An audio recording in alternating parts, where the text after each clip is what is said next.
Hello everyone, my name is Jenna, but you guys can call me Jen. Welcome back to my channel. Welcome to the start of another vlog. Hi, hello. It's officially Saturday. I have about 45 minutes before the Storyteller Hearth stream starts. I am being a guest on Grayson's stream, which is very fun because they were a beta reader for me for a little luck, which is very, very fun. But hello! Also, welcome to Winter Wonderland. We got our first snow. What's today? Today's Saturday. Very, very fun.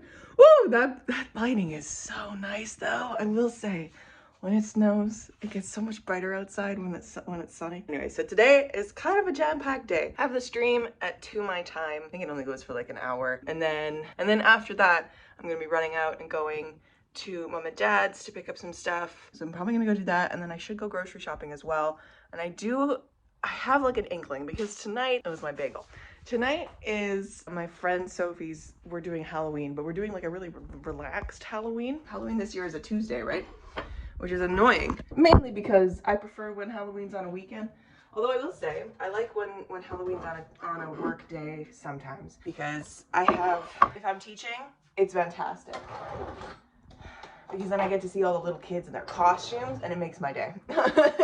But I did get a t-shirt online. I've been wanting to get one anyways for like a long time, just so I could have like a casual merch item for it. But it's the same t-shirt that Nona is wearing on the cover of Nona the Ninth. Not the same t-shirt, but like a similar one that was designed by somebody on Redbubble. I was gonna get one on Etsy, but none of the sellers on Etsy had the right one for the right size for like reasonable shipping.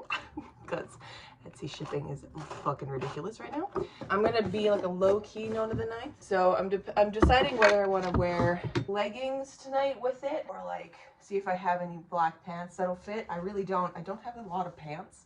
I don't own a lot of pants, fun fact. Which is ridiculous because I live in a place where it's winter 8 months of the year. Usually just wear leggings in the winter, or the one pair of jeans that's long enough in the winter, which is always a fun time. I was thinking, because I know Nona doesn't have like the skull face paint that Gideon and Harrow do. Like, it's not a thing. But I'm like, what if I do like half my face with skull face paint? I don't know. I don't really want to go buy face paint. I don't even know where I would go look for it, you know? Anyways, I think I just talked myself out of getting that. So we're gonna just be wearing a nice, like a t-shirt today. And then I think I'm gonna put my hair in braids, because Nona always has hers in braids. Yeah, it's a low-key Halloween. I don't even think most of us are gonna be in super big costumes. But yeah, that's what's going on tonight. So I wanted to go get my groceries before that. Anyways, hi, welcome to the vlog. This weekend, I was originally planning on doing like a spooky read weekend. We'll see how that goes, because as I said, I'm very busy today. But I can always come home and do some reading as well after the Halloween thing, because I know Sophie doesn't want us there for like super late. We're not like I don't know, we don't like party until 3 a.m. We all leave at like 10:30, 11. Because we're all old and we like our sleep. So yeah, that's today. Tomorrow, absolutely nothing planned. Very fun. So I'll get a lot of reading done. And hopefully some writing as well.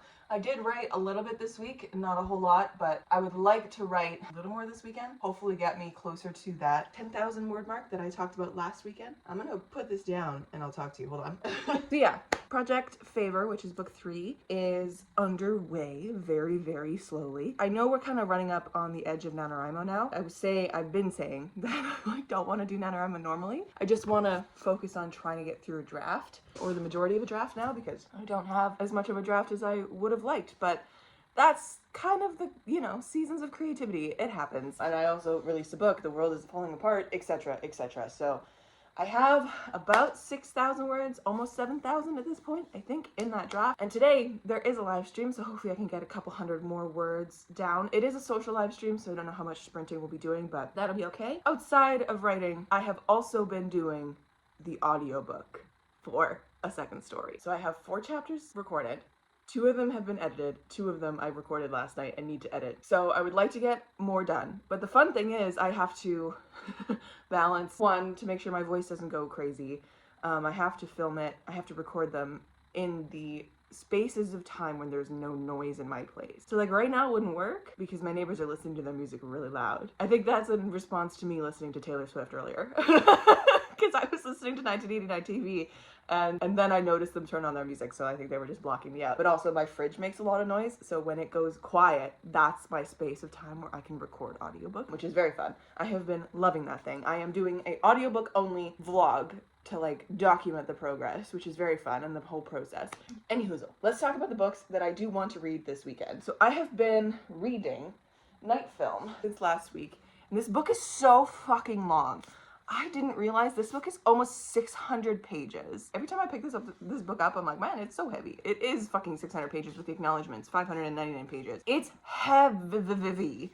And I was like, okay, so it's like, you know, it's a decent book. No, this is 600 pages of a book, which is crazy to me because like this looks like a 300-page book, right? This is taking me forever to get through. I'm listening to the audiobook at 3 times speed and I'm still only here, which I have this much left to go. I've listened to 14 hours of the audiobook already. There's this much left. I am so tired of this book. I'm tired of it because when I want a spooky mystery book, I want to be able to read it fast and get through it fast, find out all the things really quickly. But I'm like interested in the story enough to keep going with it. So hopefully I can finish Night Film at some frickin' point. It's kind of getting to the point where it's spooky witchy now. Slightly demonic. They're dealing with interesting magics and stuff. Like it's like still the puzzle pieces are so vast and so far apart from one another that I don't know what's actually going on. So that's the reason why I want to keep going, so I can like figure out how it all comes together. So we'll see how that goes at the end of it, but I'm not really loving it right now. I also have these 3 on my fall TBR that are all like creepy. I don't actually know if the Shadow Glass is creepy. So like that one's like a maybe, but honestly, it's already Saturday and I only have 1 day left of reading. So we'll see which one I get to, but Bad Cree is apparently Indigenous horror. I think that it's horror is the thing, like literary horror. And then I also have The Nesting by C.J. Cook, which is like a chilling modern gothic thriller. So I read of C.J. Cook previously, was it last year or the year before? I can't remember, called The Lighthouse Witches, and I did enjoy the reading of that. It wasn't as creepy as I wanted, but both of these are a lot shorter. Mainly I want to read Bad Cree. That's what I'm saying. Like this weekend, if I had all the time in the world, I would carve out all of these books. But I really would like to read Bad Cree. Why? Because we're getting up on Halloween. It's Halloween weekend. Spooky books are where it's at. But I also want to read this Palestinian book, Against the Loveless World by Susan Abu Hawa. So I might also sneak this in at some point, because I feel like this is going to take me a little while to get through this one because I don't want to rush it. I want to savor this one, and apparently it's really heartbreaking, so I might need some spooky horror to get between this. And I'm also still reading In the Company of Witches. I didn't read any of it this week. I'm still on page 123-ish, so would like to get through this one as well if I want some coziness to get through. But that's a lot of reading for very minimal amount of time to read. So, with everything else that I want to do. But yeah, so that's the weekend. That's what's going to happen. It's going to be fun. It's going to be a good time. I have about 15-20 minutes to get myself together, eat my bagel, which is currently sitting in front of me, and enjoy a little bit of my coffee and kind of get my brain ready to go into writing mode. So what's up? That's what's happening. I'm still also listening to the 100-Year War on Palestine, or 100 Years of War on Palestine. Oh, the title of that book always eludes me, but it's a nonfiction book that I've been listening to as a podcast. I'm making my way very slowly through it, so I'm, absorbing all the information. What else can we do, right? We can only do so much when the world is falling apart and we don't have direct access to help in any way. You can educate yourselves, you can call your representatives, you can email your representatives to demand a ceasefire, and get humanitarian aid to Gaza, because shit's whack right now. What was I looking at this morning? The reports of the destruction of their telecommunications, the bombing of that, so now they're completely cut off from the world, and they started carpet bombing and infiltrating on the ground as well. They started carpet bombing, I should say, even more viciously than they were before. The world is a shitty ass place, and they're not just focusing on Gaza anymore, they're also doing like the West Bank. And they're just, going at it to eradicate all Palestinians, which, fuck, all we can do in our little comfort in the West is keep watching, educate ourselves, keep talking about it, and keep reading books by Palestinian authors and doing the little bare minimum that we can. Anyways, friends, I'm gonna leave it here, but it's the start of the weekend. Let's see how this one goes.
girl. Hello, gorgeous.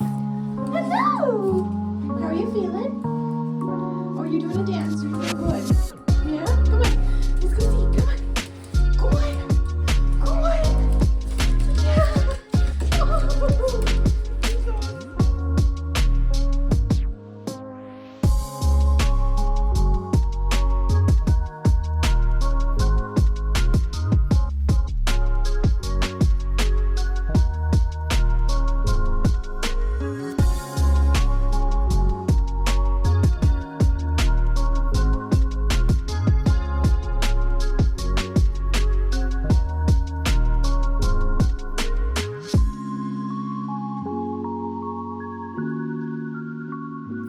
Hello, my lovely friends. Happy Sunday. I am home.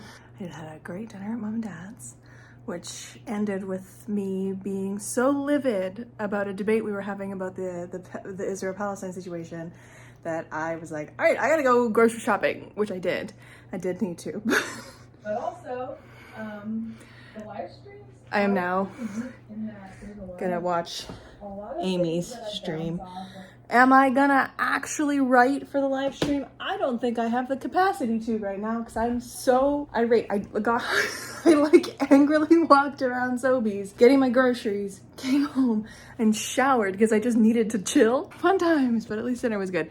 It was really tasty, but my stomach really is not enjoying it. Mom made chili and is not settling nicely in my stomach right now.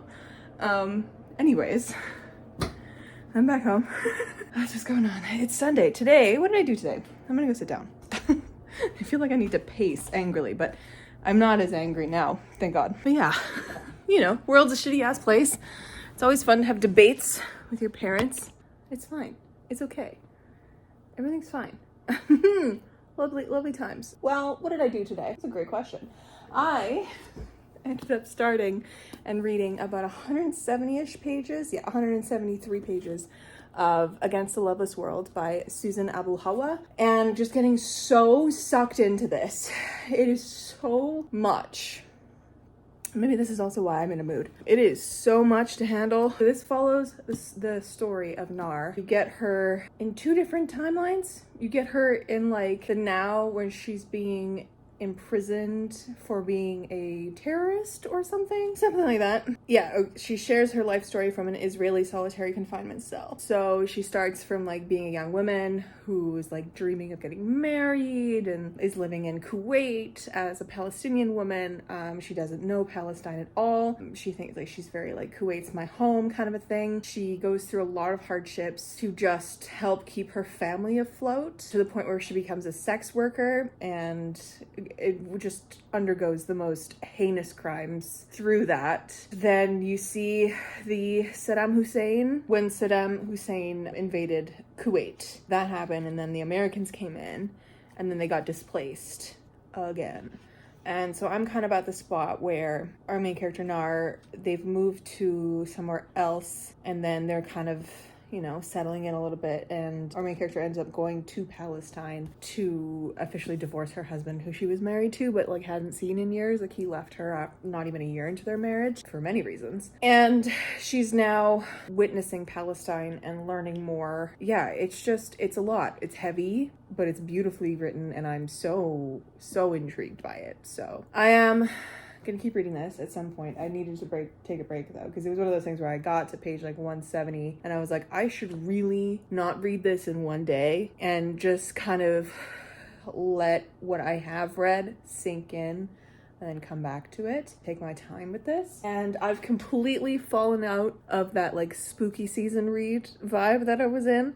I do not want to read a single book that is on my list right now that I introduced at the beginning of this video: Bad Cree, The Nesting, and The Shadow Glass, or Night Film. I'm totally not interested in Night Film anymore. Like, it's just completely out of my mood. And in reality, I don't even really want to read In the Company of Witches, but I only have like 2 hours left on the audiobook, so I should really get that finished so that I have something done. Last night I was sitting here and I got home from my friends from Halloween, which was so lovely. We ended up watching a little bit of Over the Garden Wall, which I've never watched before, and it was just cute little, sweet little, terrifying little cartoon.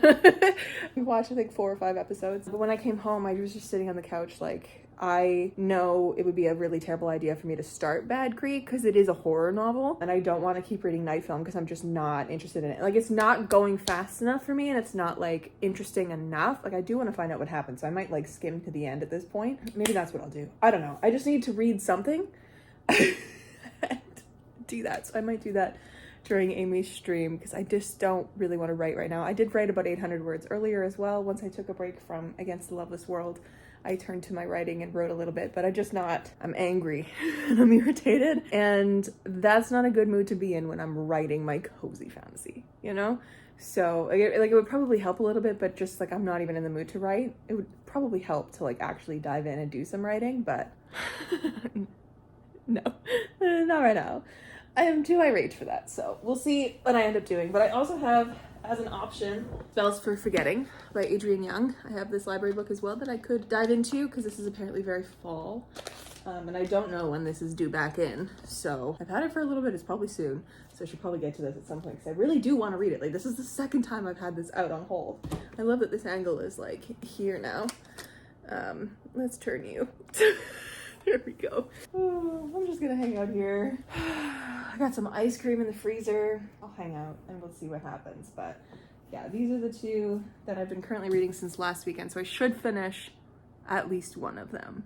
You know, these two I just don't care about. And when I'm in this mood, I DNF things so easy. So maybe I just need to clean the slate. I haven't even touched the Robin Hobb book that I was reading a couple of weekends ago in a long ass time. I should probably get back into that, but I don't know. I need something good and quick that will take my mind away. So we'll see what I end up doing in the last bit of the weekend. I can't believe it's already fucking Sunday night.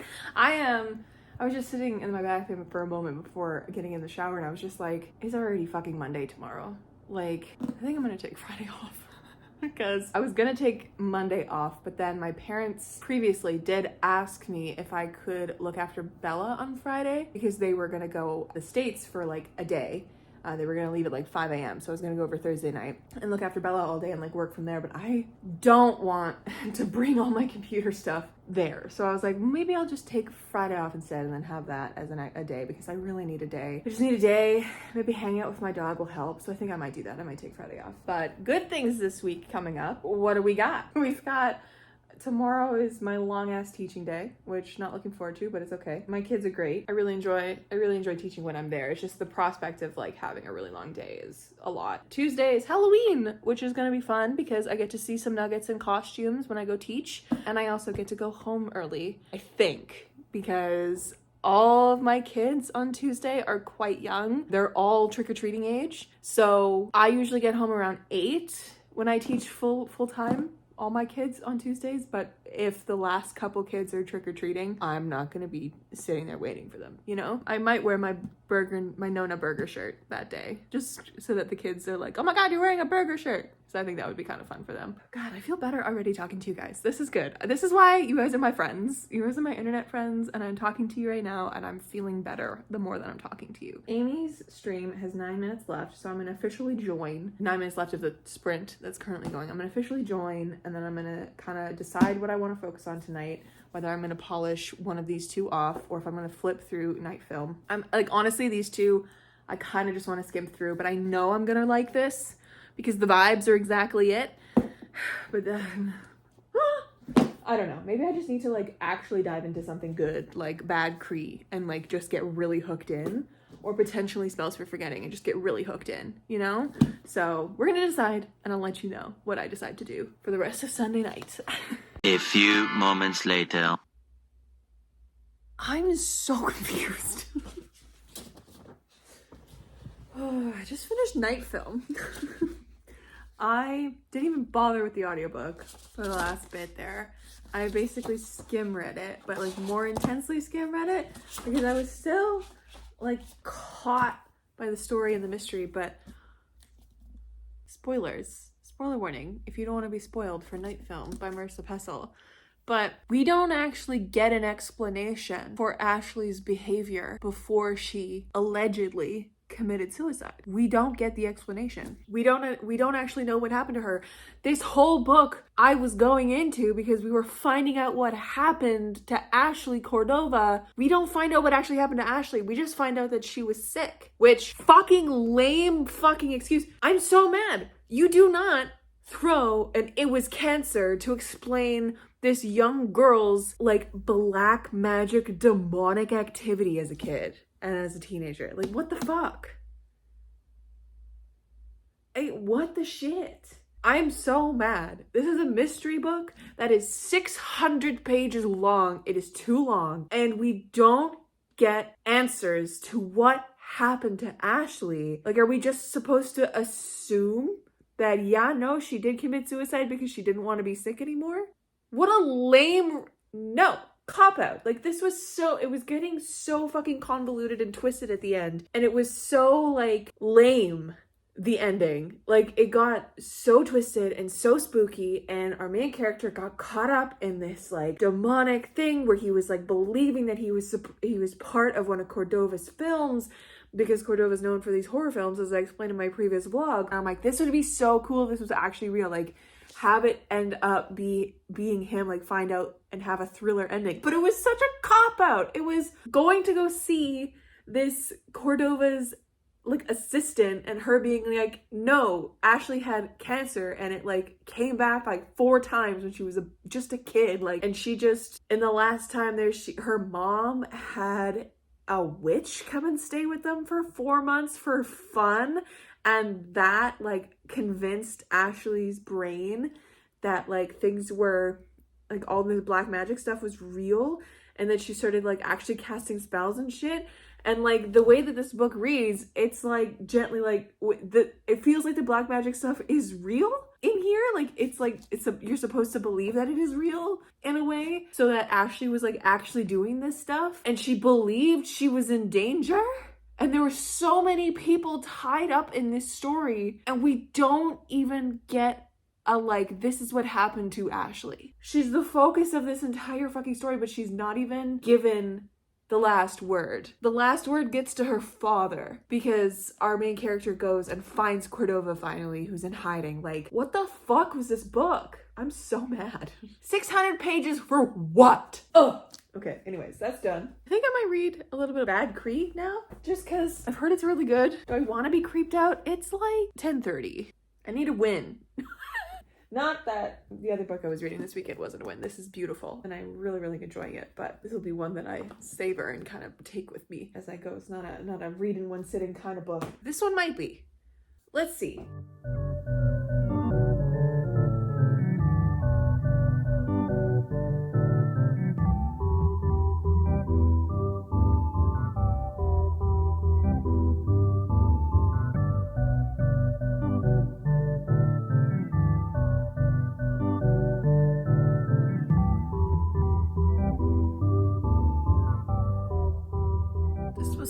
Good. So good. I don't know if I would fully call it horror. It definitely is magical realism though. Oh my god. This is so wonderful. There's a quote on the back from Katharina Vermette, who is an author that I read back in university. I read The Break by her, which is so heartbreaking, but also so full of family, and it's just amazing. She says in the back here, with creeps that are ever creepy and love flowing like beer at a bush party, Bad Cree is a book about the power of dreams, home, and family. This book is tough, iskwu. Oh, I said that so wrong. I'm so sorry. In flannel shirts with long unbrushed hair, just looking good. It's tea rings on formica tables, cigarette smoke wafting through windows, and an eerie magical realism that only belongs to the bush, full of anti-power. And it really is. Oh, this was so good. Definitely unsettling. Definitely has layers of that. I don't know, like, there's something in Indigenous books that it just comes in every Indigenous book that I read. And when it's a thriller, horror, mystery, slightly creepier book, like, it leaves you unsettled. And it's this sense of story that just is so beautiful. I don't know how else to explain it. Every single Indigenous book that I've read has this feeling when I read it, and it feels like the story is alive. It's so unreal. No other book has it. No other kind of book has it. No, like it, and it doesn't matter if it's a thriller, a horror, or a fantasy, like Sherry DeMelin's, or like Green Grass Running Water by Thomas King. Like they all have this feeling in them that it's just like the story is tangible. It's exceptional. This was so freaking good. So this follows Mackenzie mainly, and Mackenzie at the beginning of this is living in Vancouver. She's moved away from her family in Alberta, and she didn't go back for her sister's funeral when her sister passed away from a brain aneurysm. Lots of grief, lots of family, generational trauma, and all that kind of stuff. At the beginning of this, she has a dream where she wakes up holding a crow's head from the dream where she like killed and decapitated a crow. As she's looking at it, it like disappears. So she has these dreams where she like recently has been having these dreams where she can pull things from the dream into living. They are very terrifying dreams. They concern her sister and crows, and like they're like the dreams are trying to tell her something. Like they're very almost vision like, and they even actually like pull her down in the middle of a day. Like they will pull her into dreaming through Mackenzie like calling her aunts and like, you know, talking about this and telling people about what's happening to her. They all kind of convince her that she needs to go home to figure out like what's going on and like that kind of stuff.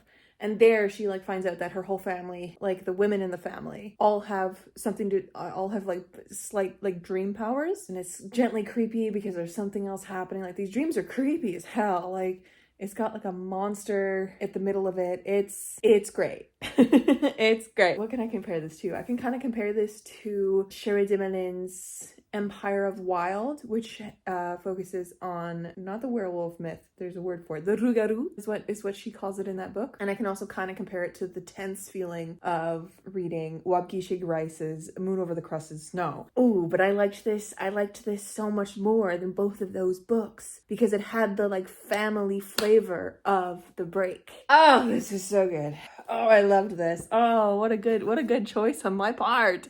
Going from a really not good book, Night Film, a really disappointing, angering book, to this, exceptional. And it is now just after 1:30 a.m. So I am gonna go to bed. This weekend didn't quite get enough, as much writing as I wanted to get done, but you know what? That's okay. I got some writing done. I didn't even say like I got like 1,000 words done on Saturday and then 800 today, so that's okay. That's like a really, really low writing day for me. So like the little bit of my brain is like, you didn't hit your goals of like 2,000 a day. It's fine. I got some writing done and I did some thinking about my story, so that's like all that matters. But I'm kind of worried now, kind of leading up into Nano, the fact that we're now literally 2 days away, that I don't have enough of it planned out to like keep the momentum of the story.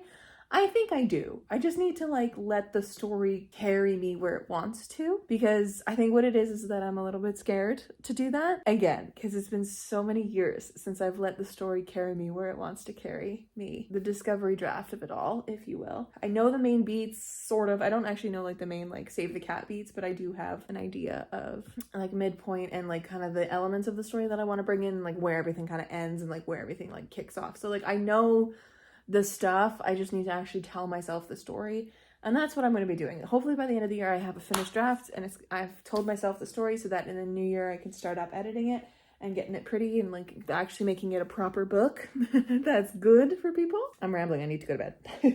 And I'll catch you guys tomorrow, but woo, what a day. Hello my lovely friends, welcome to Crazy Hair. My hair has been in a bun all day, so please excuse the state of me. Hi. Welcome to the end of the vlog. I thought I'd come in here and close out the vlog. I'm gonna put you there potentially. Sure, why not? What a weekend. Got a little bit of writing done, got about 1,800 words down into my book 3. Saw some friends, read some stuff. Read a whole heck ton of stuff. I started the Against the Loveless World by Susan Abulhawa. This book is just genuinely so lovely, and I highly recommend it if you are looking for something by a Palestinian author to read. As a fantasy reader, a fantasy girly, this is definitely out of my comfort zone because it's more contemporary with like a touch of historical, because it's very political, very, you know, it's coming of age sort of esque. Is it even really? I don't love coming of age stories, and this one doesn't really feel like one. It just feels like a historical type of novel. It's definitely very literary, that kind of stuff, but it is so important, and it is really eye-opening, to be honest. Like, I'm learning a lot from this book, which is great. Like, I have to keep reminding myself that this is not like a biography. It's based on real things. It is using real fact and history from our world, but it's just a fictionalized story of a woman named Nar and her family going through all of these like historical facts that happened. Yeah, I am really enjoying this, and I am really looking forward to continuing it and really letting this sink in and loving it. So, and then I finished 2 books. I finally finished freaking Night Film by Marissa Pessel. I've yet to run this through Compile. I'm still really fucking mad at it. And as I was editing the video today, focus of the story from the beginning is what happened to Ashley Cordova, right? And that is never answered. Honestly, like, well, we know that she's dead. So like in that aspect, she's dead. And we now know like some of her backstory, but we don't know what happened in the events to like lead up to her death, which is what a mystery book is supposed to give you. Like, it's supposed to give you the answers of what happened, because that's what it promises. Still mad about that. But I was thinking about it today, and like, honestly, this is probably going to be like, if you hand this to somebody who absolutely loves like House of Leaves by Z. Danielewski or whatever that guy's name is. I enjoyed House of Leaves, I will say, but like not to the level of like the love and adoration for that book. But if you hand this book to someone who loves that book like a whole heck of a lot, or like a really big like film buff, especially like niche horror film, I bet you they would read this and come away from it liking it a whole heck of a lot more than I did. There's probably something to say, probably something to analyze in here about the fact that we learn so much about not only Ashley and her backstory, but we learn a lot about her father and her father's films and the way that he likes to write these films. And Cordova in here is notorious for giving an unsatisfying ending. And like, he has these main elements of a story that he always includes because our main character, he feels like he's living out one of Cordova's films. Like, I feel like Marissa Pessel was trying to do some meta shit there and was like giving us a story where like we think we're trying to figure out something about Ashley, but we're really learning more about the characters along the way, and like this other really mysterious guy, and like here have an unsatisfying ending, because holy shit was this ending bad. Like, straight up bad. It was so boring. Like, we ramped up so hardcore. We reached a point where I was like, this is going to be the most insane thriller ending. And then when we reached that moment of Scott being trapped in this theme park type situation where he's like living literally on the sets of this horror novel, and he gets like trapped in this trip for like 3 days. We reach this point, and then we reach it, and it just stretches like Gumby, and it becomes boring because it's too long. Like, the whole like narration style, it's too long of a segment in this book. It just stretches like Gumby. It's awful. And then after that, it fucking becomes so lame. As I explained, I'm just getting more heated again. It becomes so lame because it's such a cop-out, and then there's no explanation for what actually happens to Ashley. Scott just goes back to his normal life, and like everything is magically fixed with him and his ex-wife, and he like gets visitation rights back with his daughter, even though he literally put his daughter in a life-threatening situation, and he doesn't deserve her in his life because he put his 5-year-old daughter in danger. He shouldn't have. Oh my god. Anyways. And then he goes and fucking flies to, I don't know where he goes, and finds Cordova because that's his obsession. Like, he doesn't give a shit at all about Ashley. He doesn't care how she died. He only cared about her because of Cordova. Anyways, that's my rant over this again. I really didn't like this. I was having such a great time for the first half of this book, and the second half totally tanked it. Like, guarantee you this is not getting more than 2 stars. I'm so mad about it. 600 pages! For what? Anyway, yelling in my apartment. But we ended, thankfully, this weekend on a really, really good note. Bad Cree by Jessica Johns. This book was so fucking good. Trust me, okay? If you want something gently kind of spooky dooky, but not like horror level or thriller level, pick this bad boy up, because it has the right amount of suspense and eeriness, but it balances it with a story that is genuinely so full of heart and so full of family and love, and like specifically like the women in the family love. Like, it's just, it's so good. Like, I wish I could rant about this for as long as I've been ranting about how much I don't like night film. Like, This is worth your time. Like, ignore all the rant that I just did. Editing Jen popping in here. I need you guys to know that I cut out 5 minutes of me ranting more about how you film. So fucking mad at that book. I cut out 5 minutes from this ending. Read Bad Cree. Read Bad Cree. And pretend that I was ranting about how much I loved this. Because I wish I could. Like, I wish I could tell you everything. Like, what is that with like book people? You know, as a group, why can we talk for hours about books we don't like? But then when we come to a book that we absolutely love, it's just like, oh my God, I love it so much. And that's all we can do.